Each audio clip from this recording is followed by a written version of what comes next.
I'm Jake. I'm Tom. And we are VIMTV Velocities in Music. Today, here for you to review the new Twin Shadow album. It's called Confess. Oh boy, Tom, here we go. Twin Shadow. You guys, do you remember Twin Shadow's album from a couple years ago called Forget? Tom and I loved it. We thought it was like one of the most mind-blowing albums of the year. I don't know if it was mind-blowing. We gave it in the 80s. Yeah, we liked it. They had the track Castles in the Snow, which Tom and I just both absolutely loved that track. Some of the greatest lyrics, a lot of good metaphors. Yeah, but that whole album had just like a mood to it that was so good. It was coy. It made you think really hard about what Twin Shadow was saying, and it was just all around a good album. A lot of the melodies were more subdued. It just, the whole thing kind of crept up upon you, and you had to really listen to it to understand what that album was about. Yep. Something happened in the last 2 years to this guy. Something bad in a relationship, in love, in something, because a huge metamorphosis occurred, and so where all these like deep insights and like textured sounds and you know, kind of moody, eerie, kind of chill wave, kind of anti-chill wave crawling out of the chill wave shell, that kind of all went away. And now what you have is just 80s. Majorly. Everything is made to sound 80s, and everything is just blatant, just we're gonna put it out there. We're not gonna try and cover everything up in metaphors and make you think at all. I'm gonna tell you exactly what I'm feeling in the most just honest way possible, good or bad, and we're just gonna slather it in reverb and lots of just 80s production themes, and it's kind of stark at first. Now, there's a little bit more to it than that, but Tom, I'm going to turn it over to you. Right. I know you have some really good things to say. We did disagree a little bit on this album. Yes, and so we'll jump into that now. Okay, well, for me, first off, big compliment. My favorite thing about this album is the vocal delivery. I think he does a great job of singing. I actually think that compared to Forget, I actually think he's got a little more force behind his voice. Yeah, it almost sounds like Win Butler at times. Like, he's kind just of like pushing it out. Like he's shouting from 5 feet back from the microphone. That kind of layer, and then that space. That dimension is really good, and so I'm always impressed with his vocal performance on here, and not only in those loud spots, but even in the softer, more intimate moments. He actually does a decent job of delivering this kind of heartbroken persona. But then I feel like everything else that contributes to the album absolutely falls flat on its face in that regard. And by that I mean the lyrics, you know, everything else about the vocals that's not the delivery and the performance of them, the lyrics, the beats, the kind of cheap synth sounding textures, it doesn't really, you know, when you have something that that's synthetic sounding, then it's hard to really feel the emotion behind it, at least for me, even when the vocal performance is pretty good. But it just, it frustrated the hell out of me, especially, and keep in mind, this doesn't affect my score. I'm grading this album not based on expectations at all, but coming out of Forget, which I think had some great lyrics, some metaphors, you know, a lot of kind of depth to it. You know, we talked about Castles in the Snow. Look at like the first line of that. You're my favorite daydream. I'm your famous nightmare. Like that kind of mood, that kind of idea. And then here it's like, I'm just a boy and you're just a girl. And you have like these 6 words: cry, heart, kiss, boy, girl, love.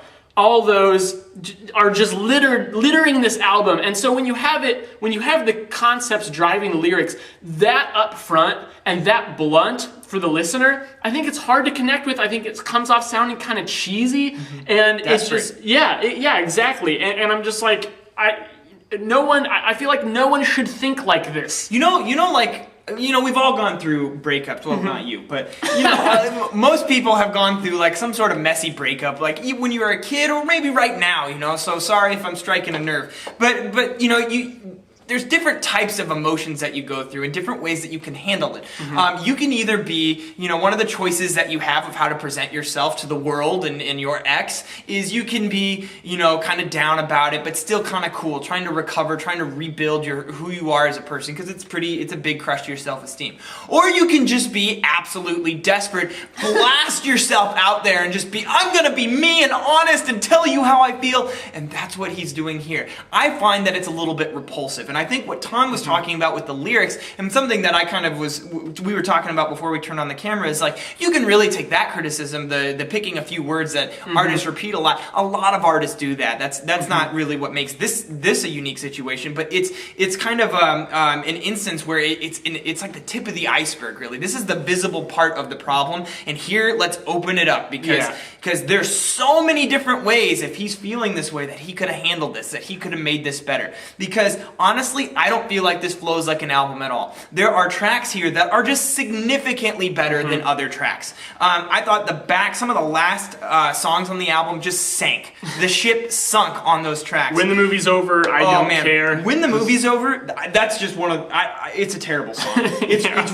one of the worst songs I've heard in a while. But there's a couple tracks, both you and I picked track 2, You Call on Me, and track 3, 5 Seconds, the single. It's a very good song, and it's entertaining, and that's when you get a lot more of the emotive vocals and lyrics that aren't quite so cheesy. Now, the same time, that sort of vocal delivery style isn't perfectly consistent throughout the album. It is more consistent than any of the other traits that are positive on this album, but it's not. There's still points on it where I didn't feel like that was all there. And then the production, there's times where he's doing some cool things, he's experimenting with it, but there's times where the sounds that he puts together just don't work. And it just sounds gross and nasty, and really, I mean, if you're thinking about it, He's probably choosing this sound. He's hearkening back to, those times when he was a kid, the songs that he listened to. He wanted to make it kind of like that, and moving and emotional. Why didn't he just go listen to those songs? This has been done so many times in recent years. Years in music, the 80s have just been slammed. I mean, everyone's trying to recreate that 80s sound.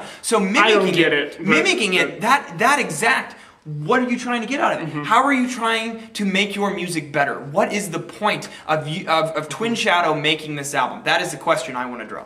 And the thing that really let me down on this album is when I came to the realization that I was kind of lying to myself in the beginning. Because I was like, well, I kind of like some tracks on this album. There are 3 or 4 that I really get into. The rest I'm kind of, not really digging. But the ones I like, I like, so maybe it's good overall. But I realized even the ones that I like them in that kind of way that like you sing along to Hungry Eyes on the radio when it comes on, like Hungry Eyes. You can't help but sing along to that song, but you don't really like it that much. You're not gonna go home and put Hungry Eyes, blaring it on your stereo. At least I'm not going to. So when I hear some of these tracks that I kind of dig, I kind of groove a little bit, it's in kind of a cheap way. I don't really love or respect the songwriting and the musicianship behind them. I just think they're kind of fun. So it's a very surface level enjoyment that doesn't, like I said, on a deeper level, just doesn't do much for me. Yeah.